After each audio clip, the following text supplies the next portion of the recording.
Kabinetminister Pascal Smet, goedemiddag. Dat is een dringend. Ja. Nee. Nee, nee, nee. Niet gezegd. Ik heb hier een grote commissievergadering straks maken naar de plein. Ja, nee, er is nu een persconferentie. Ik moet nu naar de minister heen.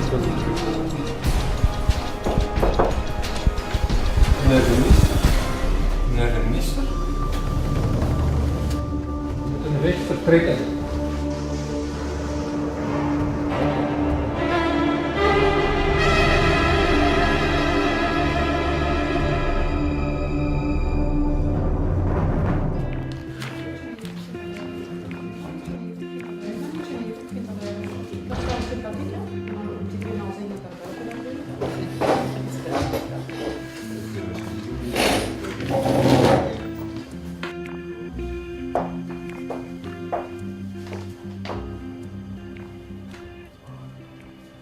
Zeg, gebruik jij dat digibord ondertussen al? Maar nee, waar is dat nu voor nodig?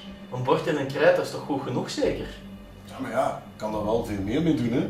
Erop schrijven, mee rekenen, video's integreren. Maar waarom altijd iets nieuws? Al die technische vernieuwingen, dat leidt tot niks. Tja, maar als je goed onderwijs wilt aanbieden, moet je mee zijn met die moderne dingen, hè. Zeg, wat is dat hier? Een bandopnemer?